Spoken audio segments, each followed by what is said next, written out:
Good morning बच्चों, good morning, good afternoon, good evening. पिछले class में हम लोग nutrition in animal, nutrition in plant, जो लाइफ प्रोसेस का जो फर्स्ट पार्ट था वो हम बिल्कुल फिनिश कर चुके थे। आप उस वीडियो को ज़रूर देखिएगा और अगर आपको पसंद आए तो आप सब्सक्राइब करना और लाइक करना कभी नहीं भूलिएगा। अगर मेरे लिए कोई सजेशन हो you can also leave in my comment box. आज हम लोग देखने वाले हैं अगेन लाइफ प्रोसेस, लेकिन लाइफ प्रोसेस में क्या देखने वाले हैं, दैट इज़ द रेस्पिरेशन। क्या देखने वाले हैं? Respiration.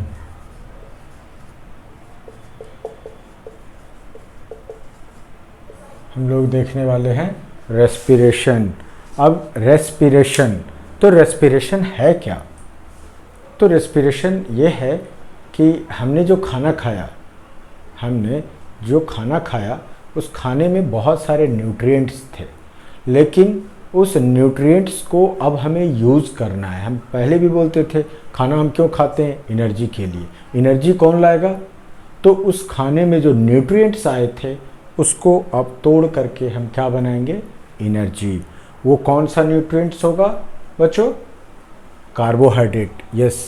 So the process of breakdown of food sources, कहाँ होगा ये घटना? ये घटना होगी सेल के अंदर। यानी हमारे खाने से जो न्यूट्रिएंट्स आए थे उसको विली ने एब्जॉर्ब करके कहाँ मिक्स कर दिया था? ब्लड में।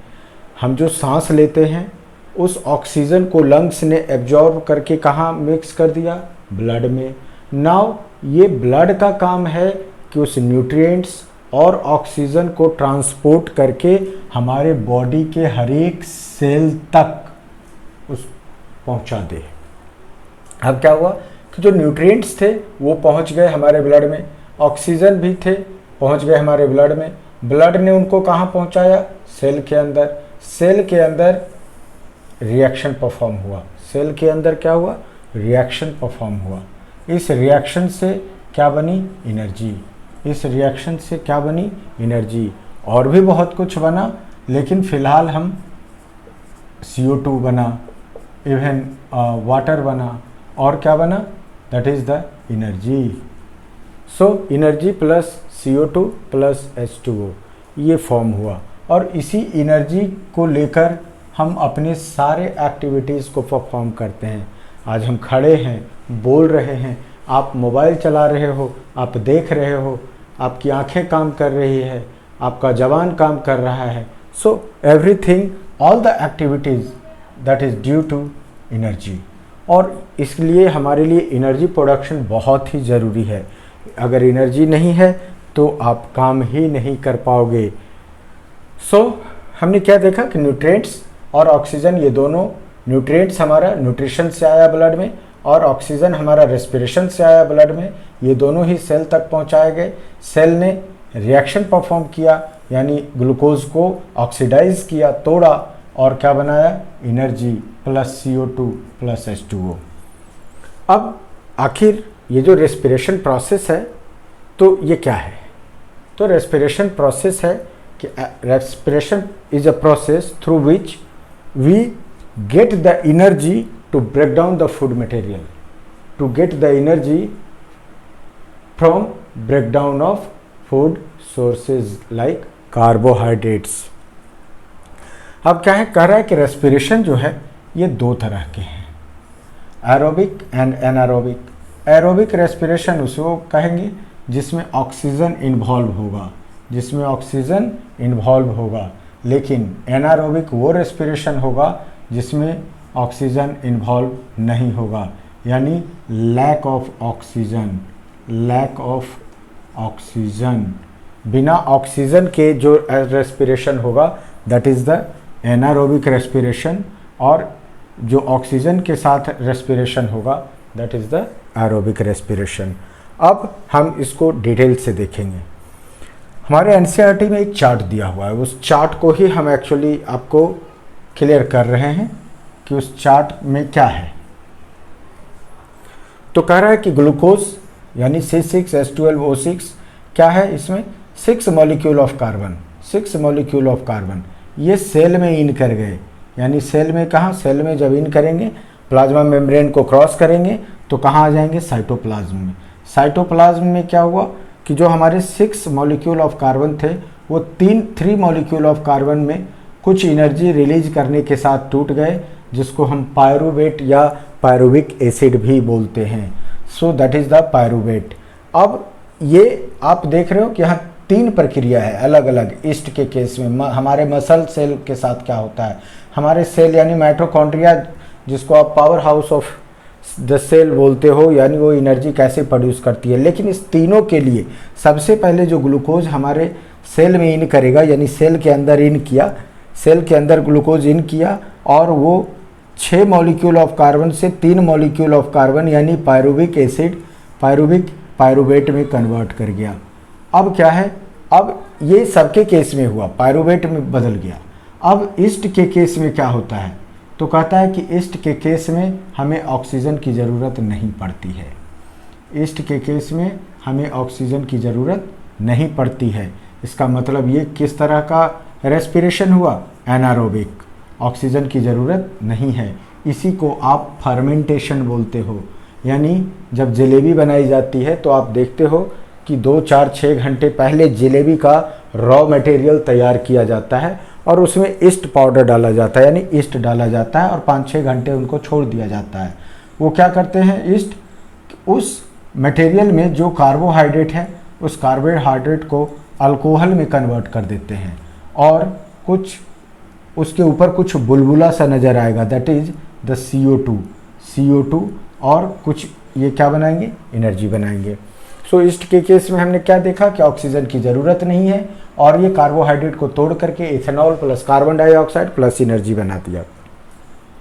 दूसरा है मसल सेल। हम दौड़ते हैं तो हमारी सांसें क्या होती है, तेज हो जाती है, लेकिन फिर भी हम दौड़े जा रहे हैं। हमें कोई बहुत अर्जेंट काम है, इमरजेंसी वर्क है, कहीं पहुंचना है, समय बिल्कुल नहीं, हम दौड़े जा रहे हैं। तो जितनी ऑक्सीजन हमारे पास अवेलेबल हो सकता था उतना तो हुआ, लेकिन वो शायद हमारे दौड़ने के लिए काफ़ी नहीं था। तो मसल सेल क्या करेगा कि अगर इसको एनर्जी बाहर से ऑक्सीजन नहीं मिलेगा तो बिना ऑक्सीजन के ही वो ग्लूकोज को तोड़ देगा, यानी पायरुवेट को तोड़ देगा। तो क्या फॉर्म करेगा, that is the lactic acid और बहुत थोड़ा सा that is the 2 ATP of molecule of energy. यानी एनर्जी को हम ATP, जैसे हम रुपया को क्या बोलते हैं, जैसे हमने किसी भी सामान को लेन देन करने के लिए हमने रुपया मान लिया, रुपया क्या होगा, 1 रुपया, 2 रुपया, 5 रुपया। सो दैट इज़ द जरिया। तो एनर्जी को नापने के लिए हमने क्या कर दिया है, ATP बनाया है, यानी 1 ATP molecule, 2 ATP molecule, that so adeno triphosphate. अब सो मसल सेल के केस में क्या हुआ, दे फॉर्म्ड लैक्टिक एसिड और एनर्जी। नतीजा क्या होगा कि जब आप पहुँच तो गए या पहुँचे या नहीं पहुँचे, क्या हुआ, आपके मसल में दर्द उठ गई, यानी उस मसल को लैक्टिक एसिड ने क्या कर दिया, कोलैप्स कर दिया लैक्टिक। और फिर क्या होगा, फिर आपके पैर में पेन उठ गया, आप उसको गर्म पानी से फिर सेका लगाओगे और फिर धीरे धीरे जैसे जैसे लैक्टिक एसिड वहाँ से हटता जाएगा आपका दर्द ठीक हो जाएगा। 1, 2 दिन, 3 दिन जब आप गर्म पानी से उसको थोड़ा सा सेक दोगे, एक्सरसाइज वगैरह करोगे, ये लैक्टिक एसिड वहाँ से हट जाएगा मसल से और आपका पेन ठीक हो जाएगा। लेकिन नाउ द वेरी इंपॉर्टेंट, अब क्या हुआ कि ये पायरुवेट एसिड जो है वो हमारे बॉडी के नॉर्मल सेल यानी ईच एंड एवरी सेल की जो नॉर्मल प्रक्रिया है उस सेल के अंदर चला गया। सेल के अंदर जब चला गया तो माइटोकॉन्ड्रिया ने क्या किया, माइटोकॉन्ड्रिया ने C6H12O6 that is the glucose plus oxygen, यानी हमारे न्यूट्रिशन से जो ग्लूकोज आया उसको, हमारे रेस्पिरेशन से जो ऑक्सीजन आया उसको, दोनों को क्या किया, यानी हम जो ब्रीथ कर रहे थे वहाँ से हम ऑक्सीजन को क्या कर रहे थे, ऑब्जर्व कर रहे थे। तो ब्लड के सहारे हमारे माइट्रो सेल तक पहुँचा क्या क्या, ग्लूकोज एंड ऑक्सीजन। सेल ने क्या किया कि इस H12O6 को C3H12O6 में कन्वर्ट कर दिया, यानी पायरुवेट में कन्वर्ट कर दिया और उसको ऑक्सीजन के साथ रिएक्शन कराया। जब रिएक्शन कराया तो क्या बना, carbon dioxide plus water plus lots of energy. That is the, आप देख सकते हो कि हमारे जो मसल सेल में मात्र 2 ATP एनर्जी बनी थी, लेकिन हमारे माइटोकॉन्ड्रिया में यानी सेल के माइटोकॉन्ड्रिया में 38 ATP ऑफ एनर्जी, यानी लगभग 19 गुना एनर्जी फॉर्म कर रही है, यानी बहुत ज़्यादा। इसी को थोड़ा सा हम सेलुलर प्रोसेस में देख लेते हैं कि जैसे ग्लूकोज क्या हुआ, सेल के अंदर गया, सेल के अंदर कार्बन का जो 6 मॉलिक्यूल था वो कार्बन के 3 मॉलिक्यूल में टूट गया, that is called the pyruvic acid. अब क्या हुआ कि ये pyruvic acid plus oxygen, mitochondria ने क्या किया, रिएक्शन परफॉर्म कराया और फॉर्म हुआ आपका CO2 plus H2O plus ATP, this one. ये एक सेलुलर प्रोसेस है, चूँकि ये घटना, ये रिएक्शन जो है वो माइटोकॉन्ड्रिया के अंदर घट रही है। नाउ हमारे मसल सेल के साथ क्या हुआ, हमारा मसल सेल जो है वो बिना ऑक्सीजन के ही इस पायरुविक एसिड को तोड़ने की कोशिश की, नतीजा इन्होंने फॉर्म कर दिया लैक्टिक एसिड और थोड़ी बहुत एनर्जी तो बन ही गई। तो लेकिन एट ए टाइम वो लैक्टिक एसिड क्या करेगा, दे क्रिएट क्रैम्प, यानी हमारे जिस भी मसल, हाथ के मसल, पैर के मसल, जिस तरह का हम वर्क परफॉर्म कर रहे हैं, अगर हम ज़बरदस्ती ओवर वर्क करेंगे तो क्या होगा कि मसल सेल जो है वो एनर्जी बनाने के लिए हमारे पायरुविक एसिड को बिना ऑक्सीजन के ही क्या किया, तोड़ दिया और उन्होंने लैक्टिक एसिड फॉर्म कर दिया, जो कि हमारे लिए मसल पेन क्रिएट करने का काम करेगा, जिसको हम क्रैम्प भी कहते हैं, जिसको हम क्रैम्प भी कहते हैं। सो बच्चों, ये आपके टर्म 1 का कोर्स है और हम चाहते हैं कि आप इसको बहुत अच्छे तरीके से तैयारी करो, इतना अच्छा तरीका से, चूँकि आपको बायोलॉजी में एक ही चैप्टर पढ़ना है। हालांकि ये तो गलतफहमी है, ये लाइव प्रोसेस एक चैप्टर नहीं है, बल्कि it's equal to 4 chapter, that is the nutrition, respiration, circulation and the excretion. So बच्चों, अब हम प्लांट की बात कर लेते हैं। तो प्लांट जो है, प्लांट कैसे रिस्पायर करते हैं, प्लांट बाय डिफ्यूजन, बाय या फिर उस प्लांट में कुछ पोर्स पाए जाते हैं। सबसे पहले तो बाय डिफ्यूजन, डिफ्यूजन यानी क्या, high concentration to low concentration, बाहर ऑक्सीजन ज़्यादा है, अंदर ऑक्सीजन कम है, तो क्या होगा, ऑक्सीजन बाहर से अंदर आने लगेगी। अगर अंदर ऑक्सीजन ज़्यादा है, बाहर ऑक्सीजन कम है, तो ऑक्सीजन अंदर से बाहर जाने लगेगा। So based on the concentration कैसे होगा, थ्रू स्टोमाटा, थ्रू स्टोमाटा और लेंटिकल्स, सॉरी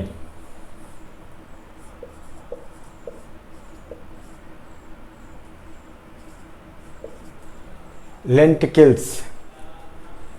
सो ये क्या है, that is the small pores present in the plants. So mainly हमारा क्या होगा, थ्रू द स्टोमाटा। कैसे होगा, बाय डिफ्यूजन, यानी high concentration to low concentration के तरफ मटेरियल मूव करेंगे। इसी को हम, अब अगर प्लांट्स की बात करें तो होता क्या है रेस्पिरेशन, तो सबसे पहले हम डे टाइम की बात करेंगे। सबसे पहले हम डे टाइम की बात करेंगे, यानी डे टाइम यानी क्या, presence of sunlight, presence of sunlight. Day time यानी प्रेजेंस ऑफ सनलाइट, क्या होगा, photosynthesis, that is the photosynthesis. क्या होगा, फोटोसिंथेसिस। अब फोटोसिंथेसिस, तो फोटोसिंथेसिस कहने की बहुत ज़्यादा ज़रूरत नहीं है। फोटोसिंथेसिस हम ऑटोट्रॉफिक न्यूट्रिशन में बहुत डिटेल्स में देख चुके हैं। कहाँ, यानी कि हम अगर बात करें हमारा first video life process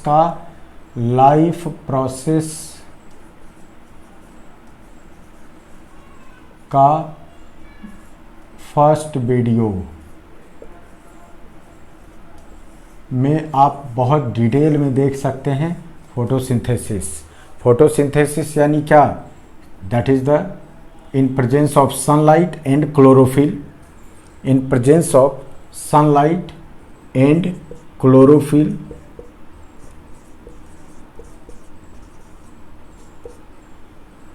chlorophyll क्या होगा, तो CO2 plus H2O, they will form C6H12O6 plus O2 plus H2O।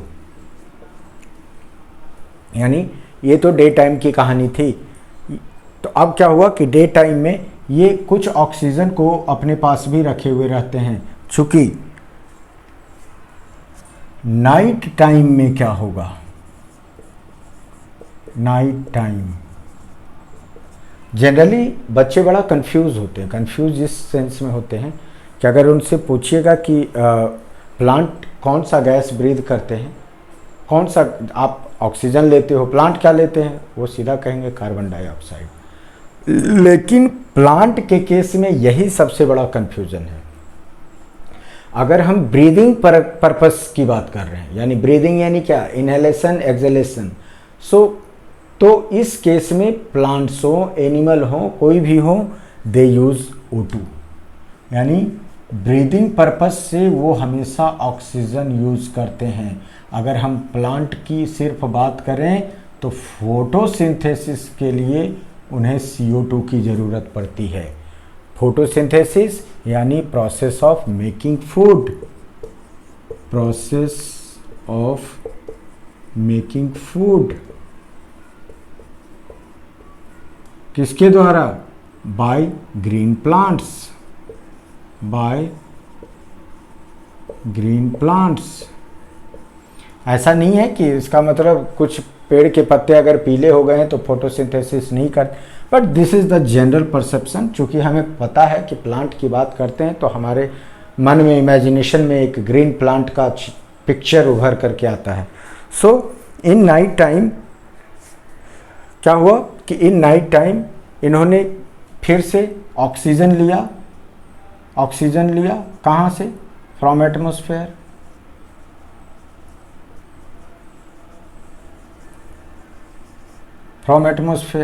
और प्रोड्यूस क्या किया, यानी प्रोड्यूस क्या किया, CO2, और इस CO2 को उन्होंने कंजर्व कर लिया।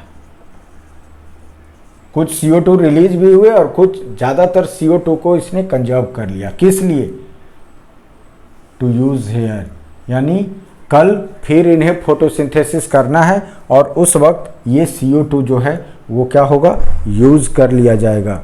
सो बाकी डे टाइम में तो आप देख ही रहे हो फोटोसिंथेसिस होगा। डे टाइम में फोटोसिंथेसिस, वो ग्लूकोज का फॉर्मेशन करेंगे। बट अब हम क्या देखेंगे कि जैसे हमने कहा कि जो हमारे प्लांट्स हैं actually they usually respire through the stomata,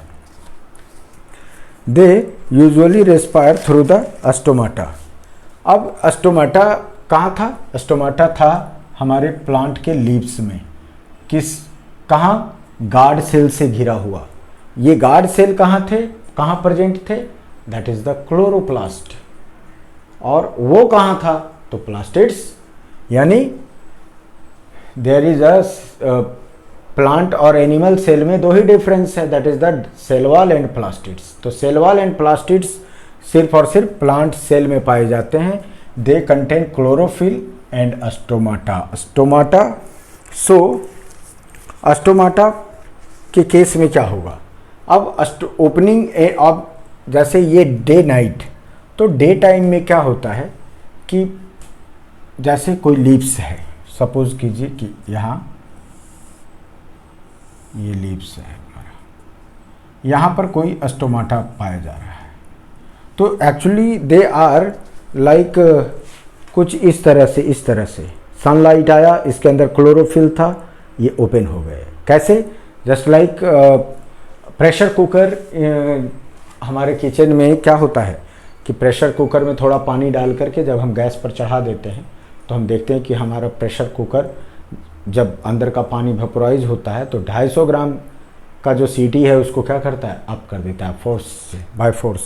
सो ठीक उसी तरह से जब सनलाइट पड़ती है और ये क्लोरोफिल क्या करता है, ये सनलाइट को कुछ ज़्यादा ही एब्जॉर्ब, यानी सनलाइट को लेकर थोड़ा ज़्यादा सेंसिटिव होता है। ये सनलाइट से बहुत तेज़ी से हीट एब्जॉर्ब करके और इस गार्ड सेल के अंदर जो पानी जमा था उसको हीट करता है और फाइनली गार्ड सेल ठीक कुकर की सीटी की तरह क्या होते हैं, खुल जाते हैं। That is the opening of stomata.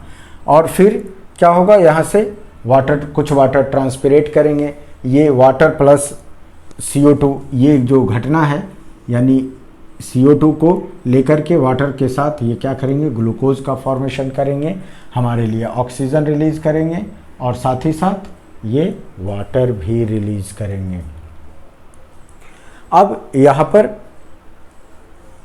Clear हो गया। तो ये स्टोमाटा के अंदर ये घटना होगी। अब कह रहा है कि हमारे अर्थ पर बहुत तरह तरह के जीव हैं और उनका ऑक्सीजन लेने का या छोड़ने का जो तरीका है वो थोड़ा अलग अलग है। जैसे बहुत सारे जीव हैं जो अपने स्किन से बाय डिफ्यूज़न, यानी कि जैसे अर्थवॉर्म,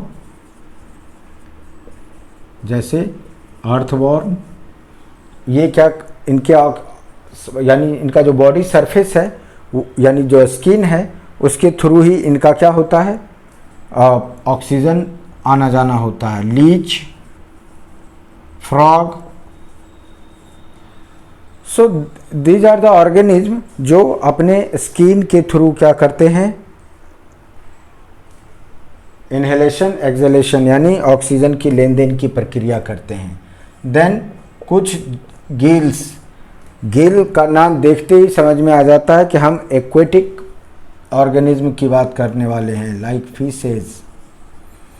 फिशेज क्या करते हैं, ये अपने माउथ से पानी लेते हैं और force it to pass through the gills, मुंह से पानी लेकर के और उस पानी को गिल्स के ऊपर पास कराते हैं। गिल्स क्या है, gills contain lots of number of fine capillaries जो उस वाटर में डिजॉल्व्ड ऑक्सीजन को क्या करता है, खींच लेता है। नाउ ट्रैकिया, यानी ट्रैकिया क्या है, अ ट्यूब लाइक स्ट्रक्चर जो पूरे बॉडी में फैला होता है जिससे हमारा एयर पासिंग होता है। ये किस केस में होता है, इंसेक्ट के केस में पूरे बॉडी में एक ट्यूब लाइक नेटवर्क बिछा होता है जिसके थ्रू एयर का पासिंग होता है। नाउ लंग्स, तो हम भी जान रहे हैं कि लंग्स जो है that is the in case of birds and mammals. Birds and mammals ये लंग्स कैरी करते हैं और लंग्स हम ऐसे भी नेक्स्ट हम पढ़ने वाले हैं आगे लंग्स के बारे में। तो यहाँ हम लंग्स को बहुत ज़्यादा डिटेल में नहीं बता रहे हैं क्योंकि हम आगे लंग्स को पढ़ने जा रहे हैं। ओके बच्चों, सो डे टाइम, नाइट टाइम में, नाइट टाइम हो या day time, plants for breathing purpose oxygen use करते हैं and plants for photosynthesis purpose CO2 use करते हैं। ओके, हम इसको मिटा रहे हैं ताकि हम आगे के टॉपिक पर मूव कर सकें। बच्चों, हमारी पूरी कोशिश है कि अगर आप इस वीडियो को देखकर एग्ज़ाम में बैठते हैं तो मुझे नहीं लगता कि इन टॉपिक्स से कोई भी क्वेश्चन छूटने वाला है। वीडियो बनाने का एक और भी पर्पस है। वीडियो बनाने का जो पर्पस है कि जैसे चैप्टर्स पढ़ाए जाते हैं और थोड़ा समय जब बीत जाता है, जैसे एक तो स्कूल की बंदी चल रही है, ऑनलाइन क्लासेस में कितना सक्सेसफुल होता है हमारा क्लासेस, वो हमें भी पता है और वो आपको भी पता है। लेकिन अगर हम एग्ज़ाम्स आने वाला है, रिवीजन करना है, तो हम इन वीडियोस को बहुत ही केयरफुली आराम से घर पर बैठ कर के फॉर द रिवीजन पर्पस हम इन वीडियोज़ को देख सकते हैं और बहुत जल्दी लाइक घंटे 2 घंटे 3 घंटे में क्या होगा, एक चैप्टर का कंप्लीट रिवीजन हो जाएगा। सो नाउ बच्चों, हम रेस्पिरेशन इन एनिमल्स बात करने वाले हैं। एनिमल जो हैं हमारे, वो किस तरह से रेस्पिरेशन को परफॉर्म करते हैं। तो आपको पता है कि हमारा जो ऑक्सीजन है वो कौन कैरी करता है, दैट इज द ब्लड में कौन कैरी करता है, दैट इज द आरबीसी में क्या है, that is the haemoglobin.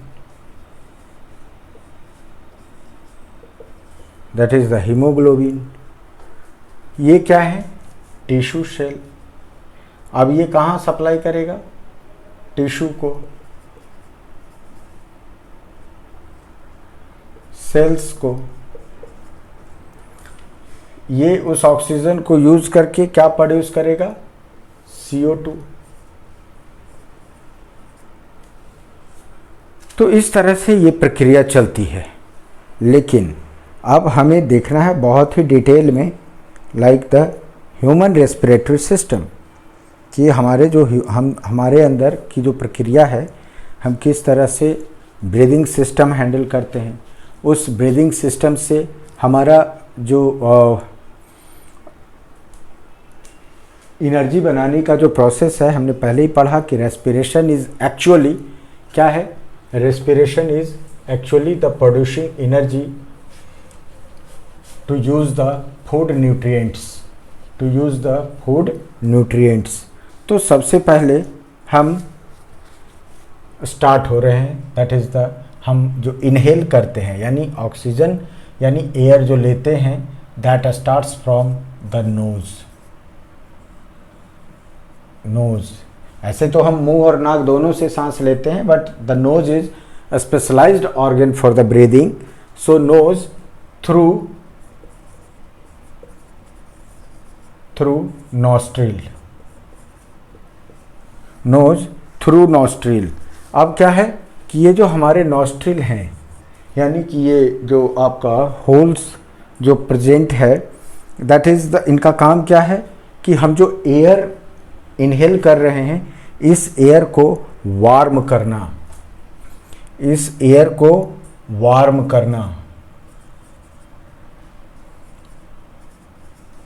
Then moist करना, एंड देन फिल्टर्ड करना।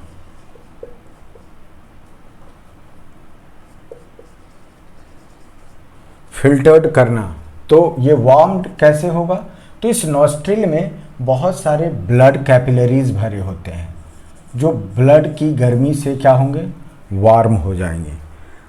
Blood capillary. अब इनको क्या करना है, मॉइस्ट करना है। मॉइस्ट करने के लिए इस नॉस्ट्रिल के अंदर एक खास तरह का म्यूकस सिक्रेट किया जाता है, जो वहाँ से गुजरने वाली हवा को क्या करता है, मॉइस्ट बना देता है। और there is the number of hairs present in the nostril, जो हमारे हवा में आने वाले छोटे मोटे कण वन से क्या होंगे, टकरा करके, यानी रेजिस्टेंस प्रोवाइड करा करके, और उसको जहाँ तक हो सके फिल्टर करने की कोशिश करेंगे। सो नॉस्ट्रिल जो है, now this is the nasal Passage.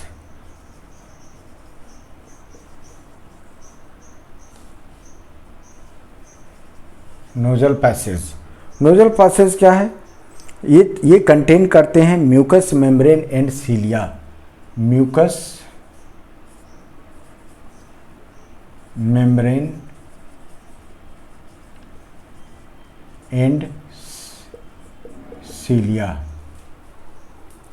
यानी ये नॉस्ट्रिल जो है वही है नोजल पासेज, यानी कि ये आपके फेरिंग्स तक इसका जो लास्ट होगा वो कहाँ तक जाएगा,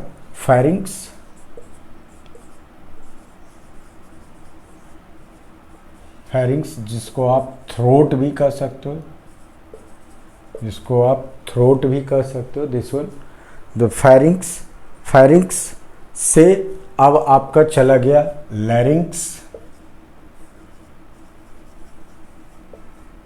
जिसको आप वॉइस बॉक्स भी कह सकते हैं या कहते हैं। सो वॉइस बॉक्स यानी कि जो हमारा लैरिंग्स है, इट कंटेन एपिग्लोटिस, जिसकी चर्चा हम आपको न्यूट्रिशन चैप्टर में भी किए थे। एपिग्लोटिस क्या है? एक्चुअली द प्रिवेंटिंग फूड, इनका काम है preventing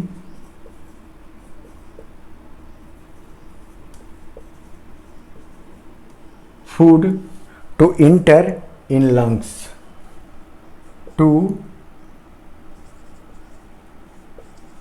enter in lungs, to enter in lungs।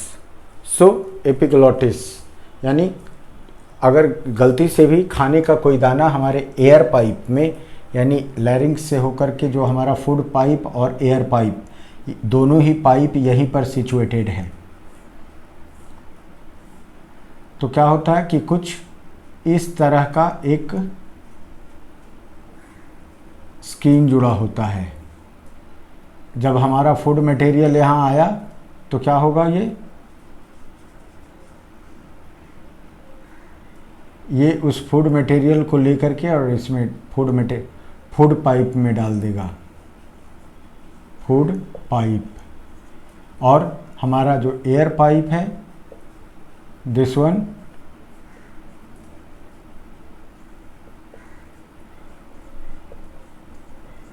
Air pipe में हमारा कोई भी खाने का दाना नहीं जाना चाहिए, अदरवाइज हम क्या होते हैं, सरक जाते हैं। सो यहाँ इस चीज़, हमारा कोई भोजन का जो दाना है वो एयर पाइप में ना जाए, ये इंश्योर करना हमारा एपिग्लोटिस का काम है। So now epiglottis, this one, TISGLOTTIS, epiglottis. अब क्या हुआ, यहाँ से जब हमारी सांस की नली आगे बढ़ी तो आ गया हमारा ट्रैकिया। क्या आ गया? ट्रैकिया, जिसको हम स्पेशली क्या कहते हैं, विंड पाइप, ट्रैकिया। ये क्या है? सी सेप्ट कार्टिलेज है, जो अब इसकी भी एक खासियत है कि ये जो हमारा पाइप है ये सी सेप्ट रिंग, कार्टिलेज रिंग कैरी करता है, सी सेप्ट कार्टिलेज रिंग कैरी करता है। सी सेप्ट यानी ऐसे, ये पूरा जुटा हुआ नहीं होगा, इस तरह से, ताकि ये थोड़ा सा फ्लेक्सिबल हो और हमारा जो एयर पाइप है वो आपस में कोलैप्स ना कर जाए। इसलिए जैसे ये अगर कार्टिलेज नहीं होता तो क्या होता, कान ऐसे झुका हुआ होता, गिरा हुआ होता, तो ये कान को खड़ा कर रहा है, मैक्सिमम सरफेस एरिया प्रोवाइड कराने का काम कर रहा है, ताकि हम मैक्सिमम वाइब्रेशन को क्या कर सके, कैच कर सके।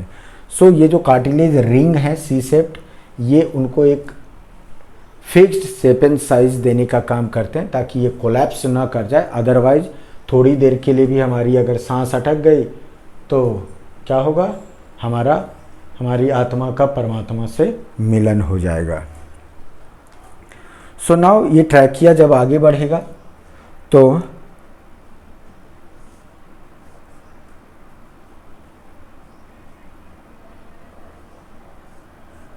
इसको बोलेंगे bronchi,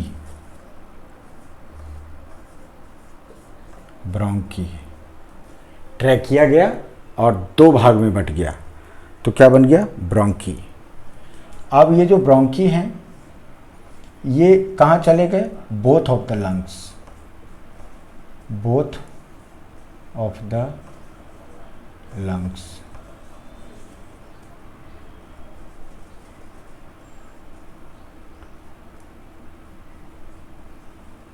Toward both of the lungs, दोनों लंग्स की तरफ ये ट्रैकिया जो है ये एक लंग्स ये दूसरे लंग्स की तरफ बढ़ गया, जिसको हम क्या बोलेंगे, bronchi. Now the bronchioles. Now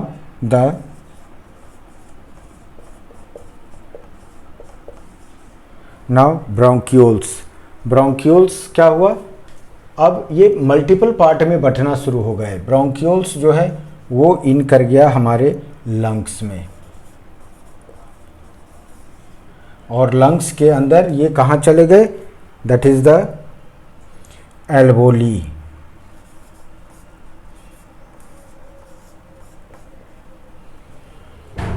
ये कहाँ चले गए, एल्वोली. एल्वोली क्या है, that is the thin walled grape shaped organ. यानी आप कुछ इस तरह से देख सकते हो कि एक इधर निकल गया एक इधर निकल गया, और ये कुछ इस तरह से एक शेप प्रोवाइड कराता है, दैट इज द लंग्स. सो अब इसके अंदर क्या है, बहुत सारे छोटे छोटे हिस्से बटे हुए हैं, जहाँ हर एक जगह क्या हो रहा है, एयर पहुँच रहा है. That is the millions. एक लंग्स में अगर हम एल्वोली की बात करें तो इनकी संख्या लाखों में हो सकती है. यानी हर एक जगह क्या हो रहा है, हमारा एयर पहुंच रहा है. So that is the thin walled grape shaped air sac. यानी क्या है इसमें, that is the web of blood capillaries.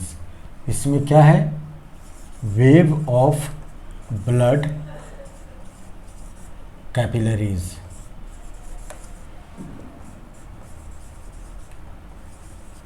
यानी अब इसके अंदर जो एक एल्वोली को देखा जाए तो क्या है, यहाँ पर ब्लड का जाल बिछा हुआ है, जहाँ क्या हुआ, यानी ऑक्सीजन इंटर किया, that is the in the form of air, और ऑक्सीजन क्या होगा, इस ब्लड सेल्स ब्लड कैपिलरीज में इन कर जाएगा. साथ ही साथ यहाँ से CO2 बाहर निकल जाएगा और ऑक्सीजन अंदर चला जाएगा. इसी एल्वोली में ये घटना होती है कि जो हमारा एयर गया, that is the rich in oxygen, oxygen diffuse करके हमारे ब्लड कैपिलरीज में चला गया, और हमारे जो ब्लड कैपिलरीज थे वो पहले से हमारे बॉडी के यूज्ड ब्लड को कैरी कर रहे थे. So they are rich in carbon dioxide, और वो डिफ्यूज़ करके ब्लड कैपिलरीज से बाहर की तरफ आ गया, जो फिर हम सांस छोड़ेंगे और वो हमारे बॉडी से बाहर चला जाएगा. सो इस एल्वोली से क्या हुआ, एल्वोली ने ऑक्सीजन को कहाँ भेज दिया, ब्लड में, और इस ब्लड से एल्वोली के अंदर चला गया क्या, CO2. That is also called the exchange of gases. Exchange of gases कहाँ हो रहा है, एल्वोली के अंदर. यानी एल्वोली के अंदर क्या हो रहा है, तो बाहर से जो हमने ऑक्सीजन लिया उसको एल्वोली में जो ब्लड कैपिलरीज थे उसने ऑब्जर्व करके ब्लड में डाल दिया, और हमारे ब्लड जो यूज्ड ब्लड थे उसमें जो कार्बन डाइऑक्साइड था उसको फिर से ब्लड में डाल दिया गया, उसको ब्लड से बाहर निकाल दिया गया, एल्वोली में डाल दिया गया, ताकि हम एक्सहेलेशन यानी जब हम सांस छोड़ेंगे तो वो कार्बन डाइऑक्साइड हमारे बॉडी से बाहर चला जाएगा, और ये ब्लड जो है वो फिर से ऑक्सीजन को ले करके हमारे बॉडी के सारे पार्ट्स, बॉडी सेल्स तक पहुंचाने का काम करेगा. यानी पूरे बॉडी में जो हमारे सेल्स मौजूद हैं उसको लेकर के काम करेगा. अब हमें एक छोटी सी बात करनी है कि ये जो ब्रीदिंग सिस्टम है, ये जो हमारा ब्रीदिंग सिस्टम है, इट्स ये क्या है, क्या हम ऑटोनॉमिक प्रोसेस है या हमारे चाहने से ये चलती है, हमारे विल पावर के कंट्रोल में है, ये चीज़ें जाननी बहुत ज़रूरी है. तो हमारा कहना है कि no, it's a autonomic process. यानी हम नहीं भी चाहें तो हमें सांस लेना पड़ेगा, बिकॉज ये जो आपको नीचे हम लेयर दिखा रहे हैं that is the diaphragm.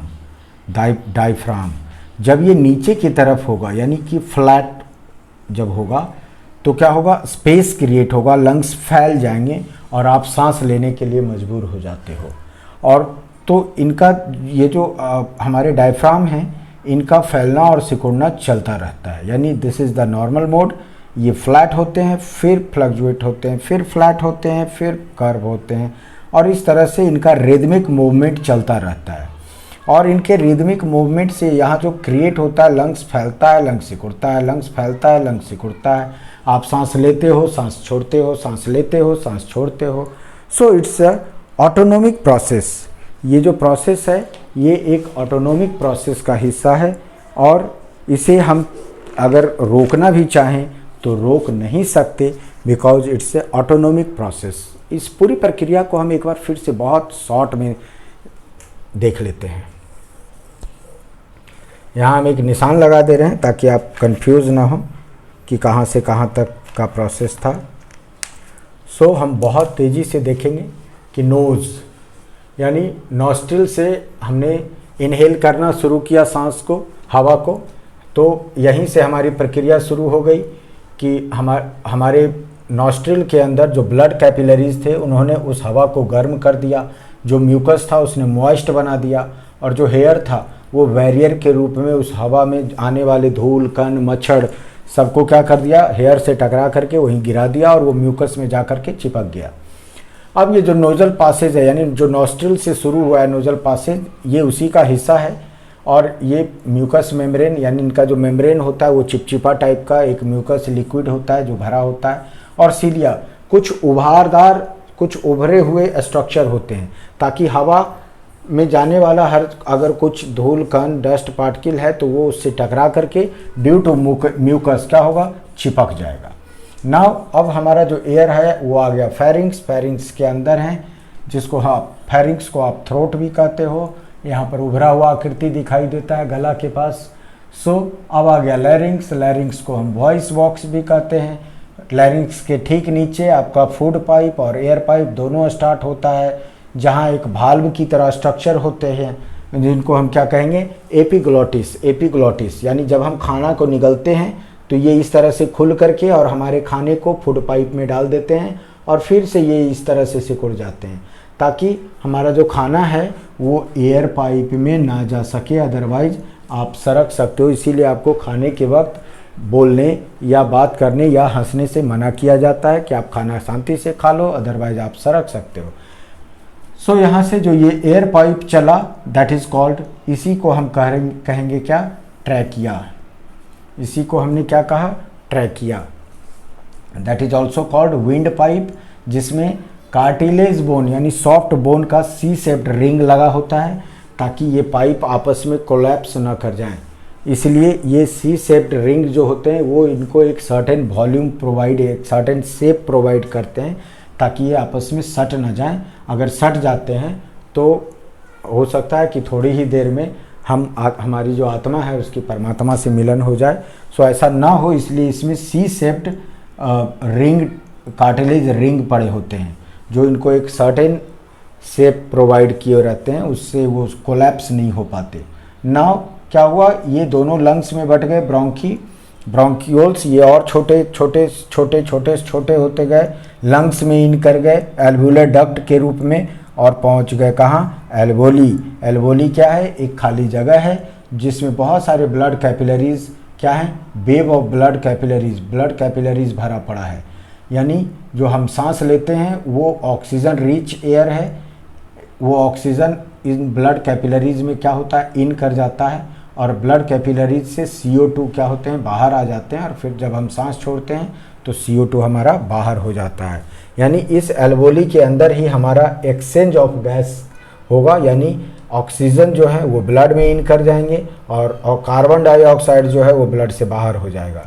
Now अब जो हमारा ब्लड हो गया वो क्या हो गया, ऑक्सीजन युक्त ब्लड यानी ऑक्सीजनेटेड ब्लड। अब इसको क्या करेगा, बॉडी के हर एक सेल तक डिस्ट्रीब्यूट कर दिया जाएगा। तो ये था हमारा एनिमल सर्कुलेटरी सिस्टम कि किस तरह से हम हमारा जो ऑक्सीजन लेने का जो टारगेट है, अब क्या होगा, यहाँ से ऑक्सीजन उठाया, न्यूट्रिशन जो था, और यहाँ पर हमारा रेस्पिरेशन है। तो यहाँ से आया हमारा कार्बोहाइड्रेट, यहाँ से आया हमारा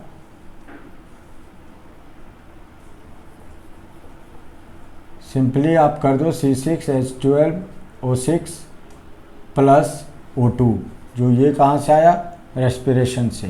they will form CO2 plus H2O plus ATP। Energy कहाँ होगा, ये सेलुलर प्रोसेस, सेल के अंदर कहाँ होगा, सेलुलर प्रोसेस, यानी ये घटना सेल के अंदर होगी, ये घटना सेल के अंदर होगी, इसीलिए इसको हम क्या कह रहे हैं, सेलुलर प्रोसेस। तो इस तरह से एनिमल में इस तरह की घटना होती है। हमने न्यूट्रिशन से क्या किया था, न्यूट्रिएंट्स यानी कार्बोहाइड्रेट गेन किया था, रेस्पिरेशन, ऑक्सीजन प्रोवाइड किया गया हमारे सेल के अंदर, ये रिएक्शन परफॉर्म करेंगे and they will produce a lots of energy, carbon dioxide and H2O। Okay बच्चों, अब हम नेक्स्ट जो टॉपिक उठाने वाले हैं that is the transportation. I think इस वीडियो का लेंथ बहुत बड़ा हो जाएगा अगर हम ट्रांसपिरेशन हालांकि नेक्स्ट वीडियो में ही हम ट्रांसपिरेशन और एक्सक्रीशन इन दोनों को ही ख़त्म करने वाले हैं। So be careful, study at home. Thank you.